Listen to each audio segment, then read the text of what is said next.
This is long overdue. I've been meaning to change these strings for a long time, and today we do it. I'm putting these on chromes, flat wound strings, light gauge, although they're not light gauge at all. It's 12 to 52. Let's do it.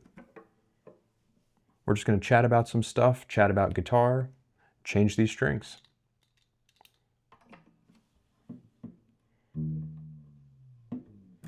I've been thinking lately about how guitar is like a sine wave. It's pretty lo-fi. There's kind of nothing you can do about it.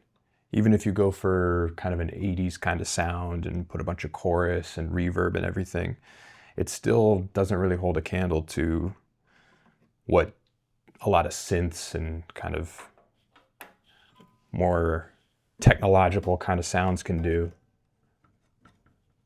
And then similarly, on the other side of the coin, it is pretty muted and almost dull when compared to acoustic instruments like a piano, especially a grand piano or something like that. But even a acoustic piano, even a neglected upright piano or something, that still has a whole lot of detail and brightness that a guitar, an electric guitar, doesn't really send through a cable like that. But there's something magical about guitar. And personally, it's the instrument I've been playing the longest and maybe the most over the years. And I kind of miss it. And I love the classic sound of it. It was like a short period of time there, especially for kind of a guitar like this, like a jazz box guitar. It's kind of a short window there where there was that classic tone where amplification had been invented and the effect era hadn't quite come into existence yet, where it was mainly a clean tone, but definitely amplified. It's kind of a small little pocket there. I really like that tone. So that's what I'm gonna get after here. That's why I'm stringing it up with these, playing this guitar, gonna get this thing a little bit more polished up. And then I'm really curious what's gonna happen when I combine it with synths and stuff and other sounds like what we've explored on this channel. I'm pretty pumped about it.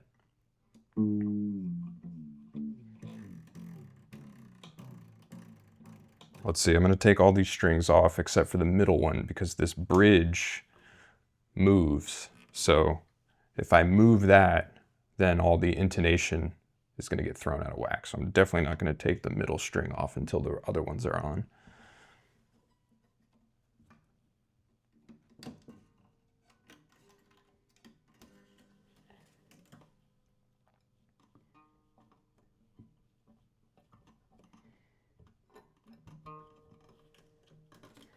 But even though I'm after that clean tone, what I'm envisioning is a reverb, heavy reverb. Oh, is this a little stuck here? It has been quite a while since I've changed these strings, so we might run into a few snags. There we go. It's also kind of tight here, but you know, we'll make it work. But I'm envisioning reverb, like pretty heavy reverb, because I feel like that's what puts that clean tone into a really nice space. Kind of the same way that if you play a sine wave on a synthesizer, an analog synthesizer especially, you drench it in reverb and all of a sudden it has so much character with the filter turned down on a saw or square wave, or just use a sine wave so there's no harmonics. But that reverb gives it this kind of beautiful space. What's great about the guitar is it has a similar kind of tone in that way, except instead of it being a filter that's adding or removing harmonics, it's, as far as a clean tone, it's more the intensity with which you play it. Partly the pickups, but also just the tone, how hard you're driving it, how your fingers interact, how the pick interacts. It's a really tactile, physical kind of version of what the filter does in a synth realm. At least this is one way to think about it. All right, let's see. I'm going to leave the D string on. And you know what? Before we move forward here, let me wipe this down. This needs a bit of a wipe.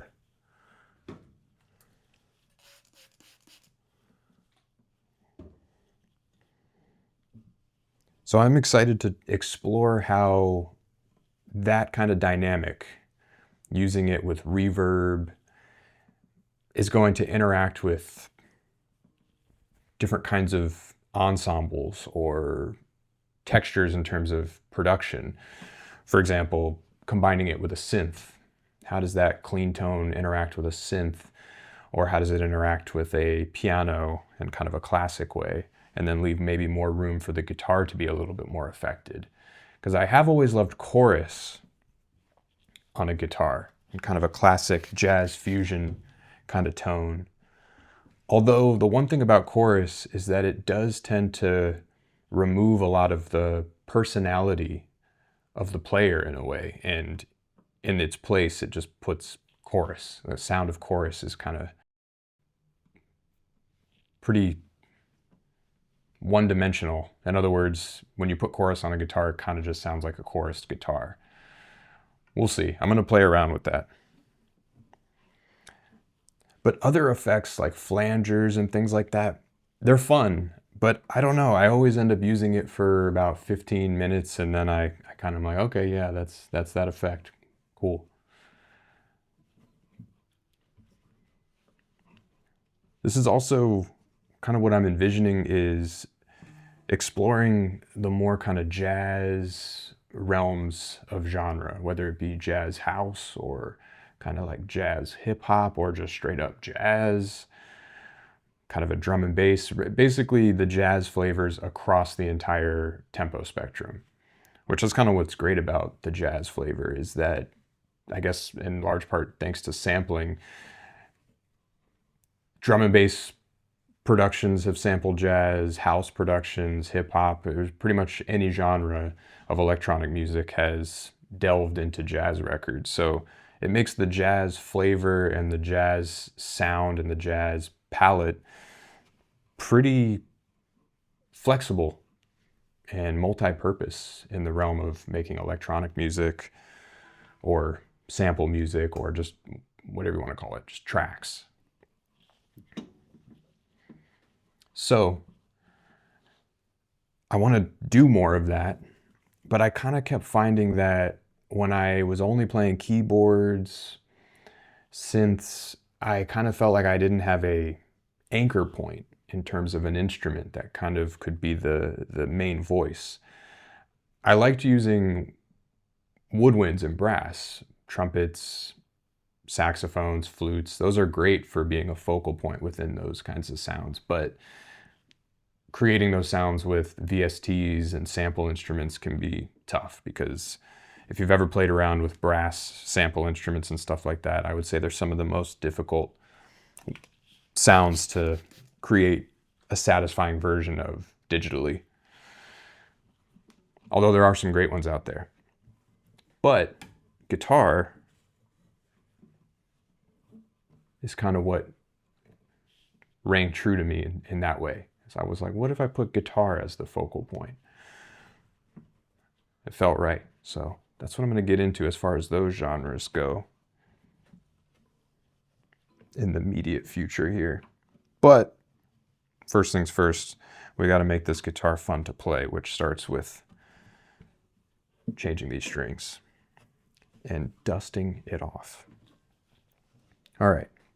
I need to get in here with like a proper polish or a proper rag or something, but right now we're just getting rid of the dust. This is looking all right.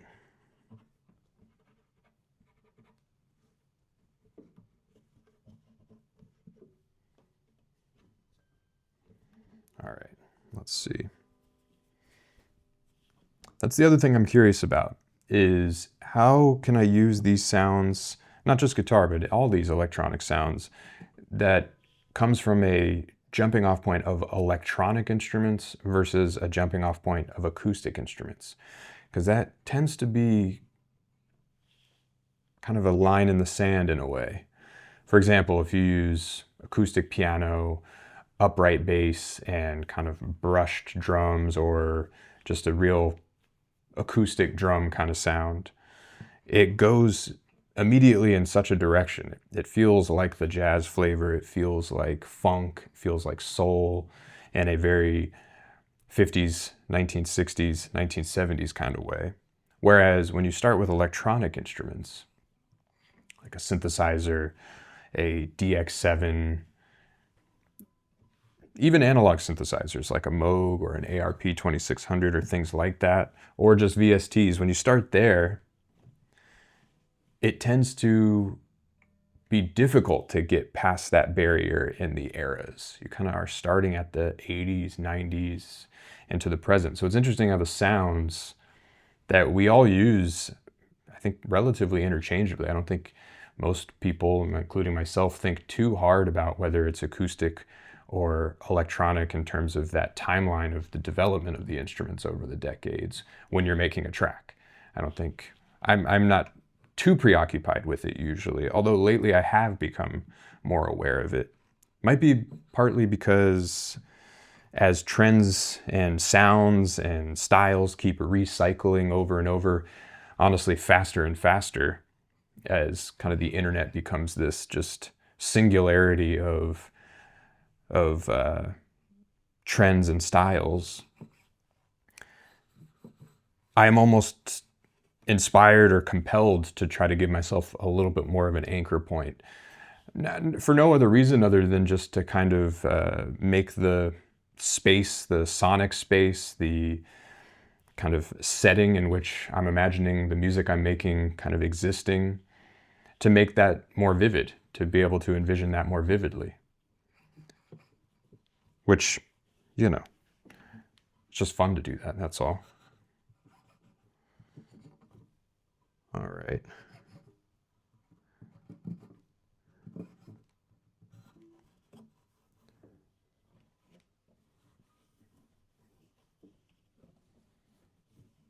That's looking okay. And you know what? Kind of getting to a core thing here about my own sensibility and personality is I'm trying to make this clean.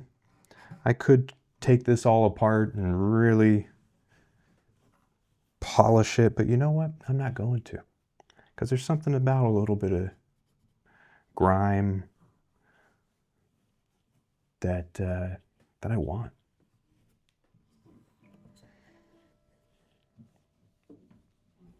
Okay, I think that looks all right there.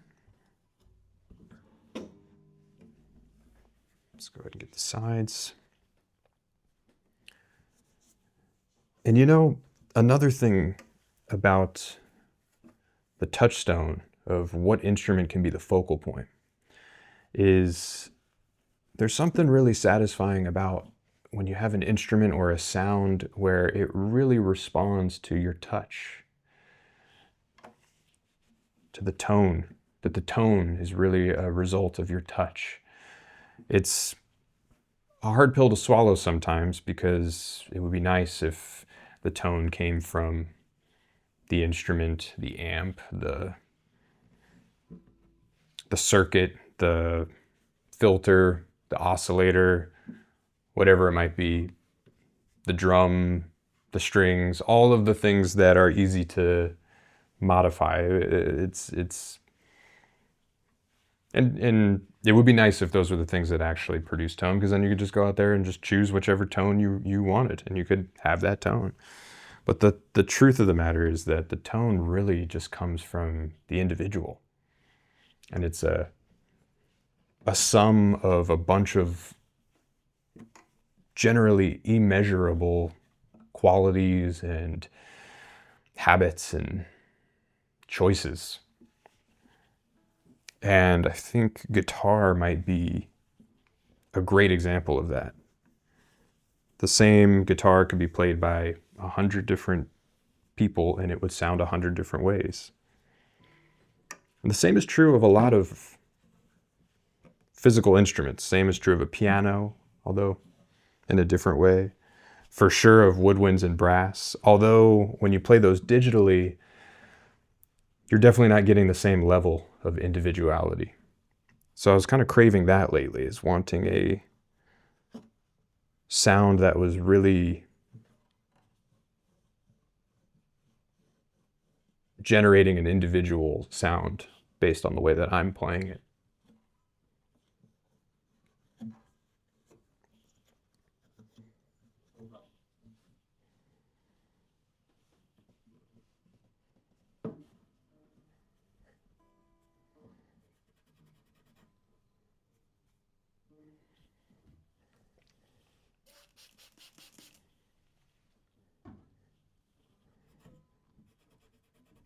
And you know, in a previous video, I was playing the Linstrument in a very guitar kind of way. I even mentioned that I was going to see if the Linstrument could replace my guitar. And I guess the answer was no, because here I am getting this guitar ready to play. But I am intrigued about using that as a kind of MIDI guitar in a way. I've used MIDI guitar devices and software in the past, and there's just something strange about playing an actual guitar and then the sound of something else comes out of it.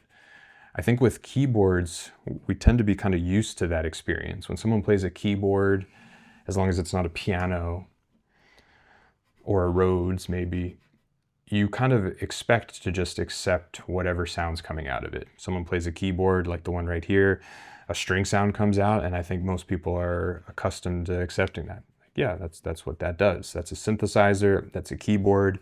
It's capable of producing many sounds that are facsimiles or approximations of other instruments. But with other instruments, you tend to, when you see that instrument being played, you tend to expect to hear that instrument sound. So there's something odd about when you see a guitar being played, a MIDI guitar, and then you hear something completely different that has this kind of weird,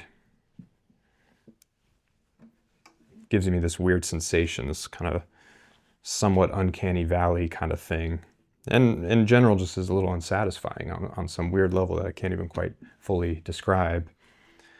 But given that we're in an era of what you see is definitely not what you get, I feel inspired to just keep things simple, to just not try to stretch the fabric of musical reality as far as maybe in the past I would have been inclined to, because it's being stretched so far now that as a reaction, I find it actually more inspiring, more exciting to just keep things kind of face value. Just play this instrument, play this guitar, you hear a guitar. Not highly affected, not transformed into something radically different. That's how I've been feeling lately. All right, that's looking pretty good. Let's get these other strings off.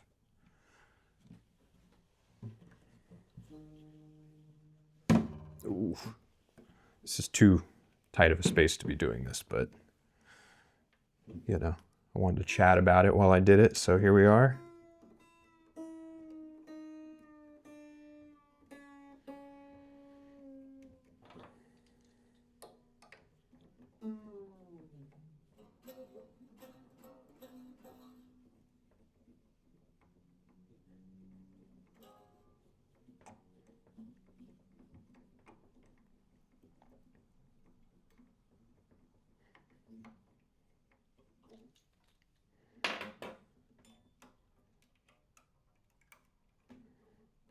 You know, I kind of left that thought unfinished though. So with the Linstrument,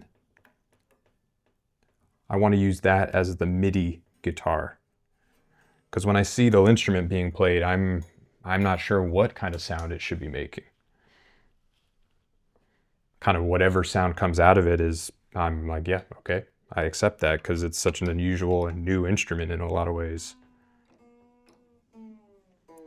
So I like the idea of using the Linstrument's kind of grid format as a guitar kind of thing.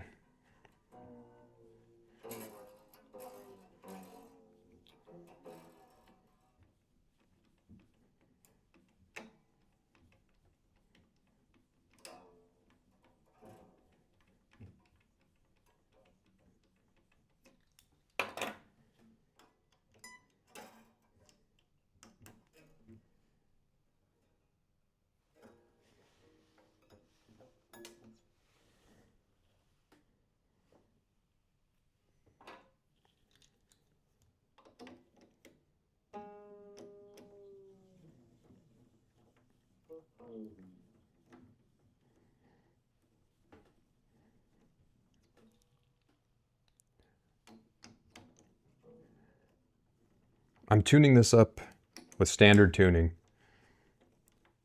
but for a long time there, I used a pretty interesting tuning. I kind of took it, combined a few different things that I'd seen over the years, and what it is standard tuning.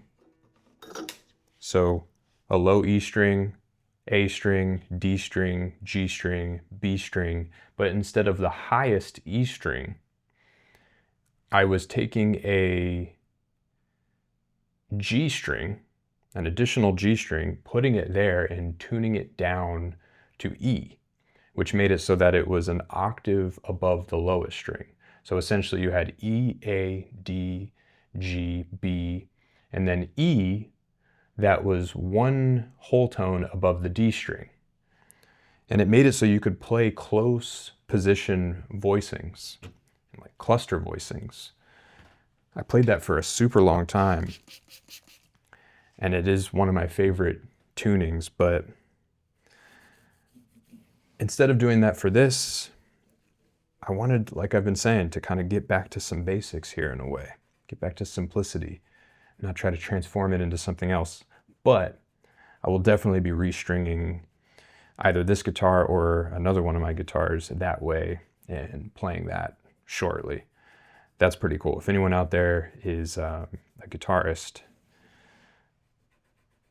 comment, let me know, because I'm curious if people on this channel would be interested in doing some guitar kind of stuff, watching guitar stuff, diving into guitar stuff. But yeah, it's an interesting tuning. It's there's a tuning called Nashville tuning that experiments with sort of that kind of thing, where basically you're using octave transposed strings. But Nashville tuning, I think, is more, it's used more to create kind of like a 12-string kind of sound, and used in more of a layering kind of way, although people have used it in all sorts of amazing ways.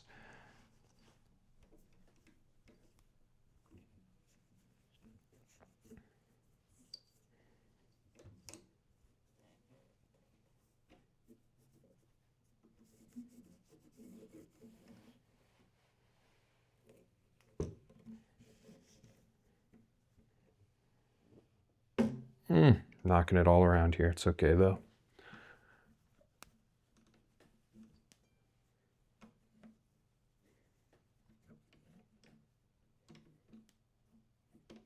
All right, let's get these new strings on.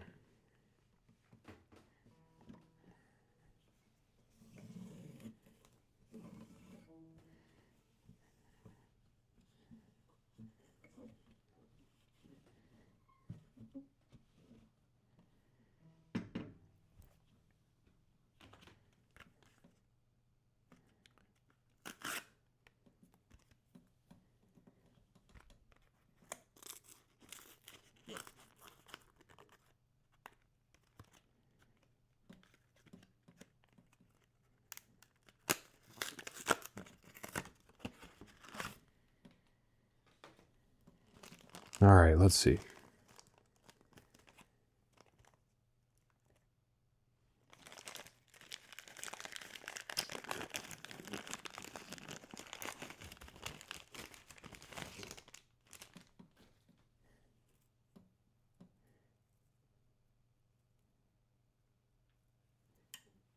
Let's start with the bottom.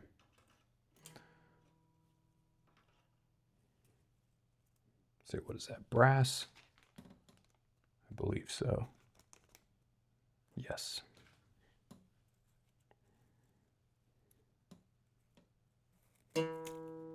The one thing I'm thinking about with this guitar, and guitar in general though, is the buzz. There's like kind of always a buzz. I have a DI box that might help me out with this. We'll see.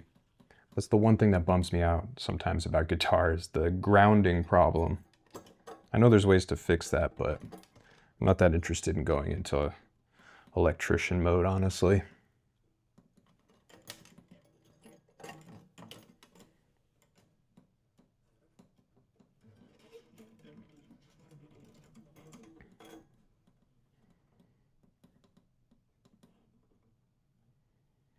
All right, let's see.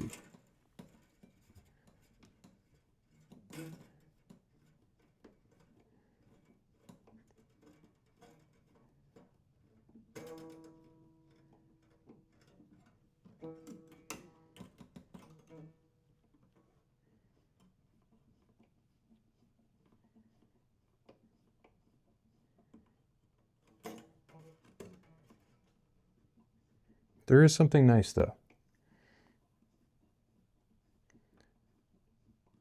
A guitar kind of has the ability to become this kind of character in your musical journey. At least it has for me. There's all sorts of playing experiences that I've had with this guitar. And there's guitars that I've had that are similar to this one over the years that feel kind of like the ancestors to this one. Other jazz boxes that I got. As far as jazz boxes go though, this is the one that I found really kind of clicked for me. It was the one where I finally kind of was satisfied with the simplicity of the tone. Just kind of letting it just be a clean tone. Kind of regardless of whatever amplification or whatever you're plugging it into, basically. Just kind of like, all right, that's fine. It's more about the sound that I know I can get out of it with my particular hands and the kind of familiarity I have with how to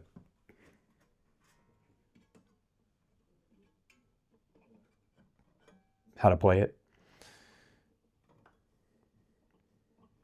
And that's why I've got these strings. These are heavy strings.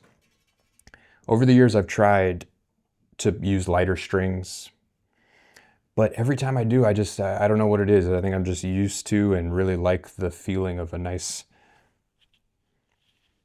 strong gauge set of strings, a rather heavy gauge set of strings, because I can just kind of play it. It almost feels more like a piano, kind of, where all of it is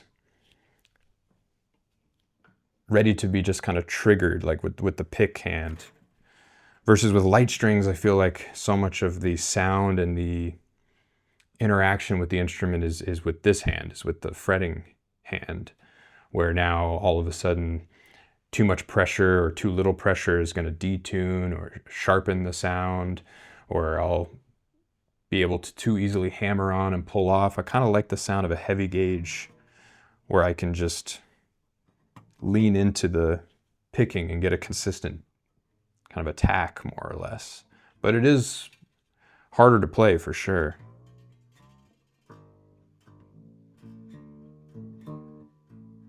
All right, nice. Let's see, let's put the G string on now, and then we can take this last old string off. So that's gonna be green. Give you a little guide here. Probably can't see that, maybe you can there.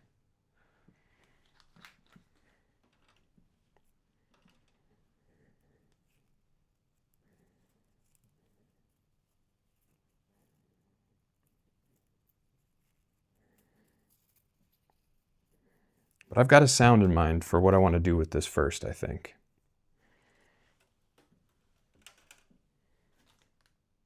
Green, yes, green. I want to use this with a multi-sample drum kit. I've been using addictive drums lately. And then I have this synth sound that I made that I've been using for years that honestly is a rather odd sound, but for some reason it just feels very familiar to me. It kind of, it's a sound that I made, not really modeling it after anything, no particular song or player or type of synth. And then I found anytime I play it, I'm able to write music with it in a way that the only other keyboard instrument I've had that experience with is piano. Even a Rhodes, I find that I tend to keep gravitating towards the same kinds of musical ideas, almost that the aesthetic of the actual sound itself pushes me in a certain compositional direction. In other words, there's the sound and then there's the idea. And most sounds, to me at least, the sound is connected to certain specific musical ideas. Like a Rhodes, I want to hear really lush minor 11 chords and cascading kind of arpeggiations and stuff like that.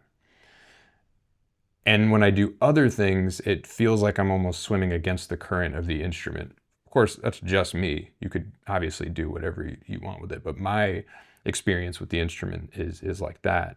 Whereas with the piano, it pushes me in certain zones. It's not like it's completely wide open or unsuggestive of any musical idea, but it allows me to go in many different places. An acoustic piano, for example. I could do something similar to what I just described with the Rhodes and it would feel just right. Or you could go in a more like classical kind of direction. It's obviously going to feel really good. It's a piano. Could do all sorts of stuff. So it allows you to kind of write more. It allows you to be more uninfluenced as you write the music. Most synths, to me, push me in a very clear direction. Like if it's a, DX7 kind of sound, FM synthesis kind of sound, I'm going to go immediately into 80s land, and now I'm going to be writing ideas that are trying to make the most of a kind of pretty anachronistic or kind of decade-specific kind of idea. So I'll be playing chords, but I'm now immediately relating to 1980s kind of musical tropes or cliches in that way, which can be really fun. But if my goal is to sit down and just have a musical idea, it's difficult for that to be the experience with a synth like that. This synth that I'm describing, this synth sound, which maybe I'll play it at the end here to kind of get a taste, it doesn't do that. It's almost more like the piano. Even though it's extremely specific of a synth sound, it lets me go to different places. It kind of feels like it came from a dream or something where I don't have a specific connotation for it. So I want to start by using the addictive drums, kind of an acoustic, muted kind of sound, that synth sound that I just described, this guitar, exploring that kind of clean world that I was describing, but with reverb and maybe a bit of chorus. And then bass-wise, I've just been hearing muted bass tones, whether it be an electric muted bass or even an upright bass. But I think I'm going to explore that first with this guitar. We'll see. That kind of a musical recipe. All right, let's see. Let's get this going here.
This is always the fun part.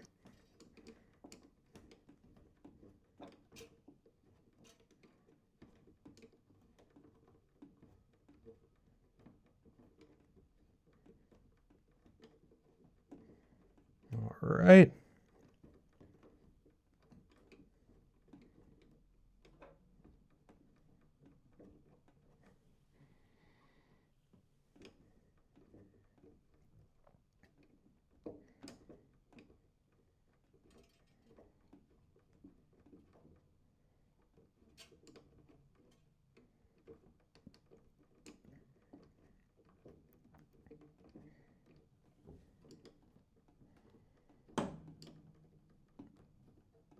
Okay.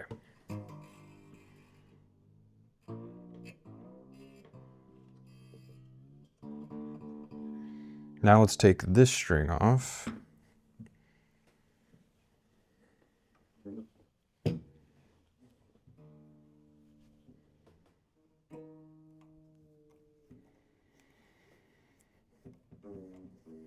But yeah, that recipe can go in a lot of different directions.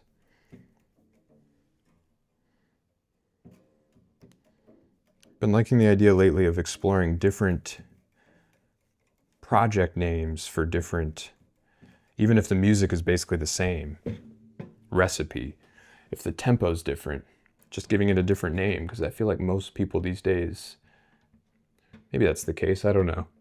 Does anyone agree with that? That with this, that tempo tends to be defined by a project.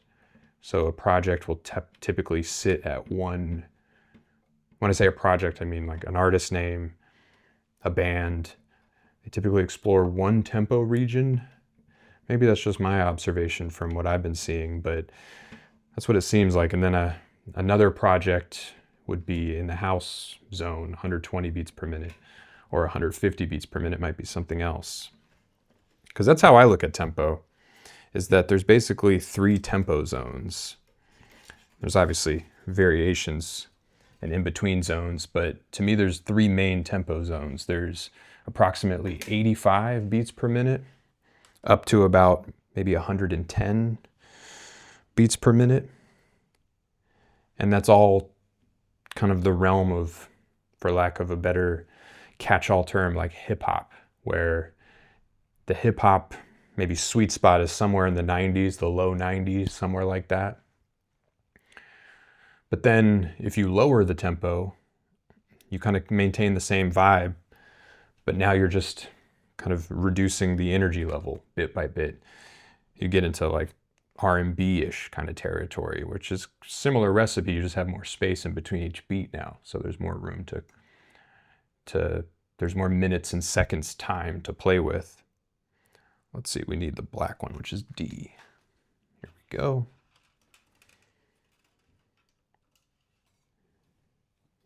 The colors that I'm referring to are the little ends here of the string. I'll tell you which string it is.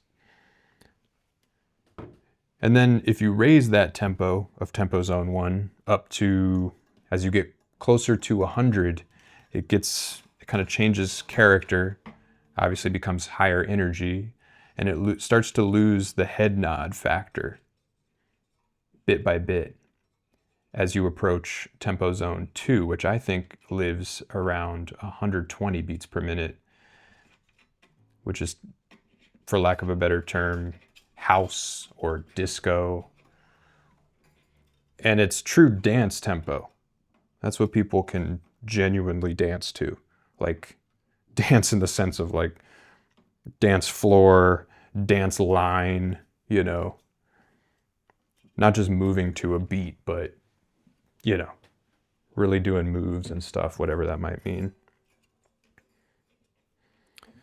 So as you transition between approximately 105 up to 120, that line gets blurrier and blurrier depending on how you treat the actual beat and the music. But at some point it clicks over and you're no longer in head nod mode of hip hop, and now you're in full body dancing of house, disco, that kind of stuff. And then from 120, as you move upward to maybe approximately 135, to me that's tempo zone 2. That's the one we just mentioned. That's house and all that stuff. And basically that one, there's not a whole lot of gray area. It's just it gets faster and more energetic as you move up. Because you can have house tunes that are a little bit more laid back at 120. You can have house kind of tunes or garage tunes that are at 127 and feel a little bit more brisk. You can go all the way up to 132 and onward, and it will still kind of carry the same mood, the same energy level. or maybe not energy level, it'll have higher energy level as you move the tempo up, but it'll have the same character throughout.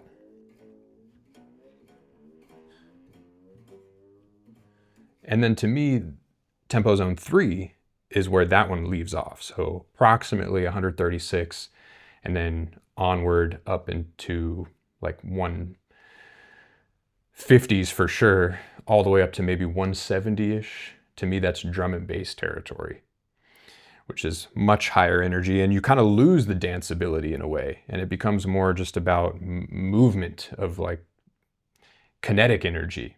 Like if you imagine dancing to drum and bass, it's a little bit more just kind of like a kinetic experience rather than some kind of coordinated thing. So you got tempo zone 1, approximately 85-ish to 105-ish, and then it transitions to where you get tempo zone 2, 120 to about 135, and then tempo zone 3, about 136 to 170, approximately. These are completely rough numbers. But what's cool is that then when you get in tempo zone 3 to a certain point, it clicks over. So for example, 170 halftime is going to be 85. Do I have that right? Yeah, 85. So once you get to about 170, if you go any higher, yes, you can absolutely think of it as getting faster and faster in the drum and bass realm, but there will start to be this unavoidable kind of natural and automatic interpretation of that tempo at its halftime speed, because it's getting too fast to really process it at that actual tempo, and we now generally our ears process it at the more comfortable place, which would be halftime. So once you get to 170, now all of a sudden kind of there's this unavoidable force that you're now actually going back down to 85 and working your way up. So it's this tempo zone 1, 2, and then 3, and then it kind of clicks over to halftime and you start back at tempo zone 1 again, which is kind of cool. It's this kind of circular thing. So I'm excited to explore all of these sound ideas that I've been mentioning, this guitar, the synth, all of the things we've mentioned across that whole spectrum. I think oftentimes people think they got to commit to one tempo zone, and maybe that is smart in terms of like how you present the music to a audience. It might be wise to do that, maybe not. It depends on what you're trying to do. But as a musician, as a producer, as someone creating music, there's so much to learn and explore and enjoy across the whole tempo zone. So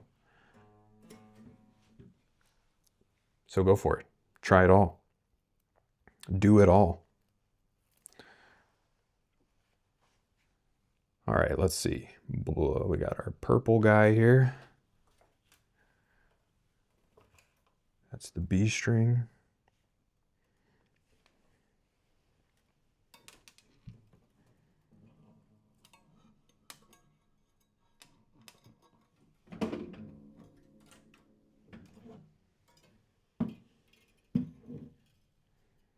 Let's try it like this time.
There we go. I think we got in the right spot.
All right, last string, the E string.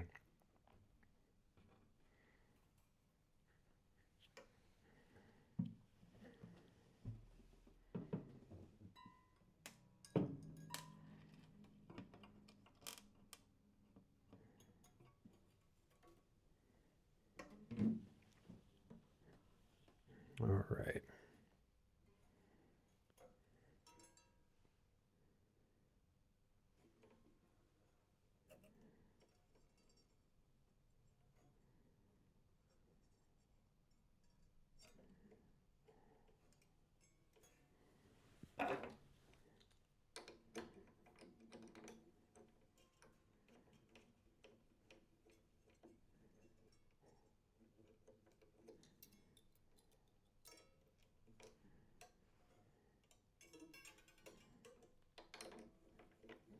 Here we go.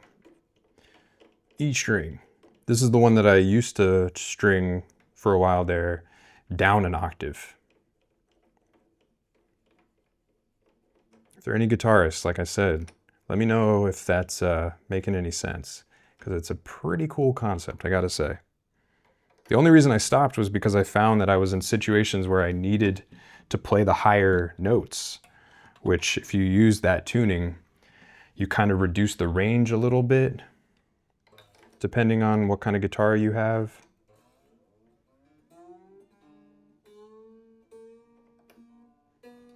All right, and then I forgot to wipe it down when I changed the middle one, which is a little bit of a bummer, but see if we can do that now. Hopefully this alcohol doesn't ruin the string.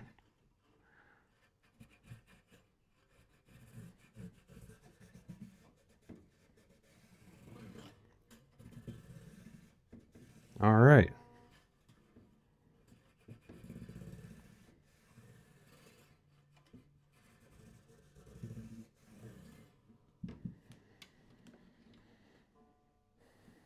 Cool.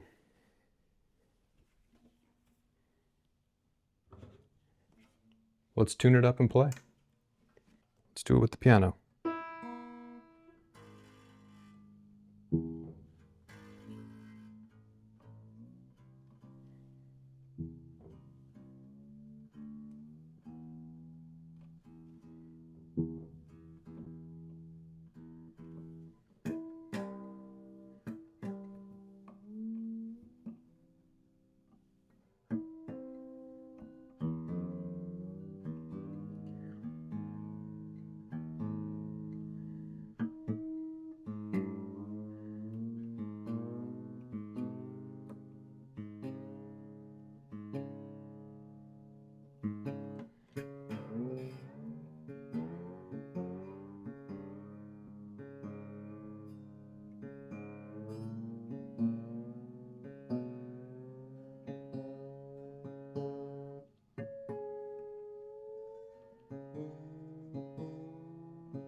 Nice. Okay, let's see. Let's get some sound out of it.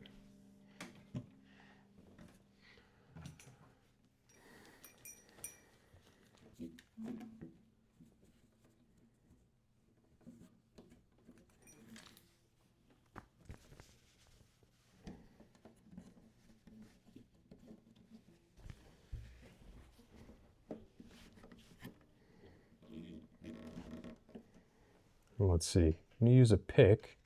I really like this pick. I don't even know what kind it is. Let's see. What is it?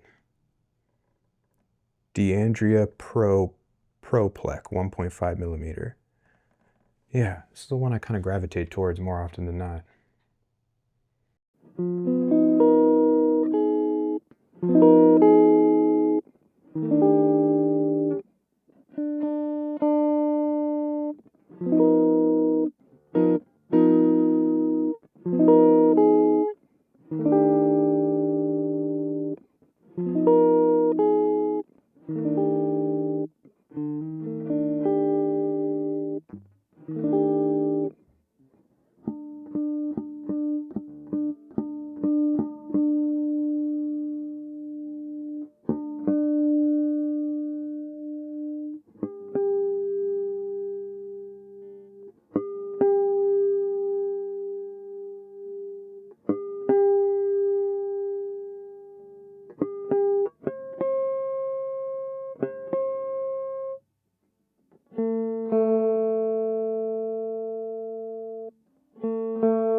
Okay, cool.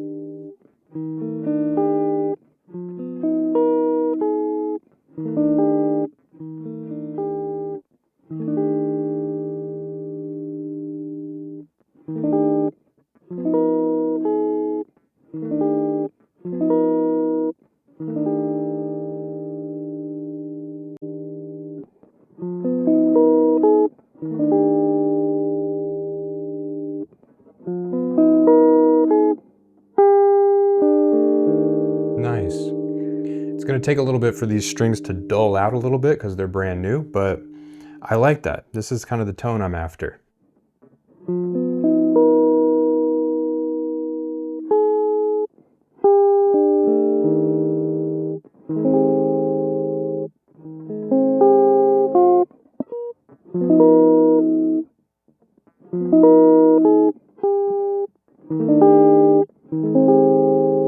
Cool. Let's see, let's get some reverb.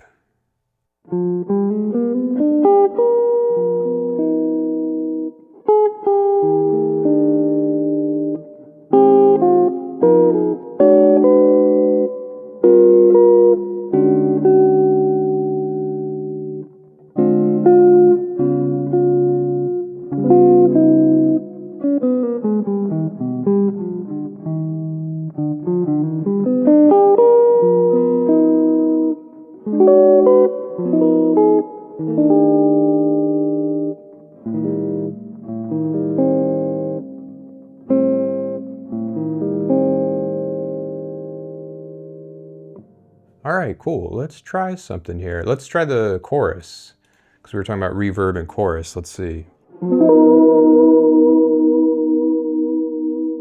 Good example how all of a sudden the tone's kind of gone, but it's a great sound. Let's see, let's turn the intensity down.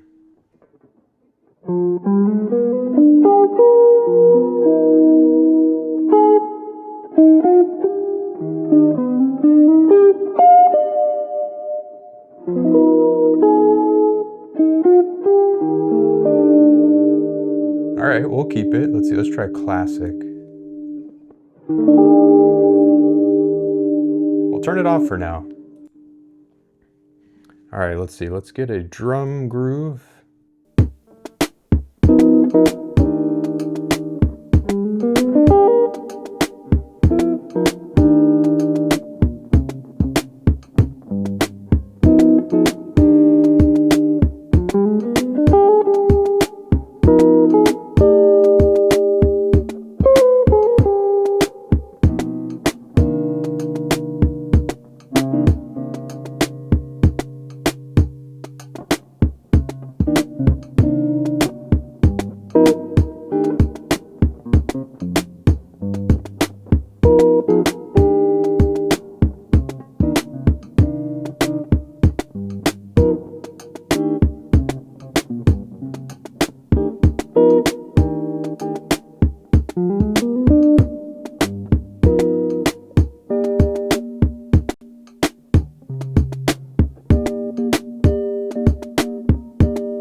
Till next time, farewell.